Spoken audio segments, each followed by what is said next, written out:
চাঁপাইনবাবগঞ্জে ছাত্রলীগের 2 কর্মীকে কুপিয়ে হত্যা করেছে দুর্বৃত্তরা। দেয়ালে জয় বাংলা স্লোগান লেখার কারণে তাদের হত্যা করা হয়েছে বলে প্রাথমিকভাবে জানা গেছে। মঙ্গলবার রাত আনুমানিক 10:30টার দিকে নাচল উপজেলার ফতেপুর ইউনিয়নের মল্লিকপুর বাজারে হত্যার এ ঘটনা ঘটে।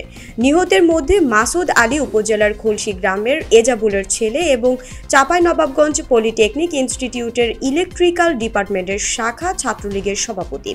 অপরজন নিহত রায়হান একই এলাকার আব্দুর রহিমের ছেলে এবং নাচল উপজেলা ছাত্রলীগের কর্মী। এদিকে ছাত্রলীগের 2 কর্মীকে হত্যার ঘটনাকে তাদের ব্যক্তিগত দ্বন্দ্ব বা পূর্বশত্রুতার কারণে হয়েছে বলে পুলিশ দাবি করেছে। বুধবার 18 ডিসেম্বর দুপুরে জেলা পুলিশ কার্যালয়ে আয়োজিত সংবাদ সম্মেলনে জেলার অতিরিক্ত পুলিশ সুপার আবুল কালাম মোহাম্মদ শাহিদ এ দাবি করেন। গতকাল নাচল থানা মল্লিকপুর বাজারে জিয়া স্মৃতি সংঘের একটা বিজয় দিবসের সাংস্কৃতিক অনুষ্ঠান, পুরস্কার বিতরণী এবং আলোচনা অনুষ্ঠান ছিল। এটা শেষ হয়ে যাওয়ার পরে রাত 11:15টার দিকে শাহিন গ্রুপ এবং সালাম গ্রুপ এদের মধ্যে একটা ছুরিকাঘাতের ঘটনা ঘটে। এতে শাহিন গ্রুপে আক্রমণ করে, তাতে সালাম গ্রুপের 6 জন গুরুতর আহত হয়। তার মধ্যে হাসপাতালে নেওয়ার পথে 2 জন মারা যায়। বাকি 1 জনকে রাজশাহীতে রেফার করা হয়, আর 3 জন চিকিৎসাধীন আছে।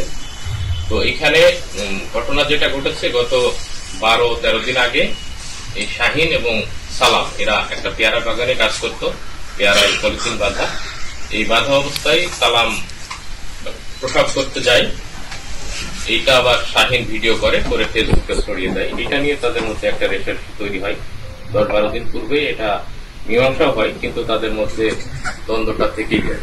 এর প্রেক্ষিতে গতকাল এই অনুষ্ঠান শেষে এই ঘটনাটা ঘটে। শাহিনের লোকজন সালামের লোকজনের উপর আক্রমণ করে। এখানে অনুষ্ঠান শেষ হয়ে গেছিল, আমাদের পুলিশও উপস্থিত ছিল।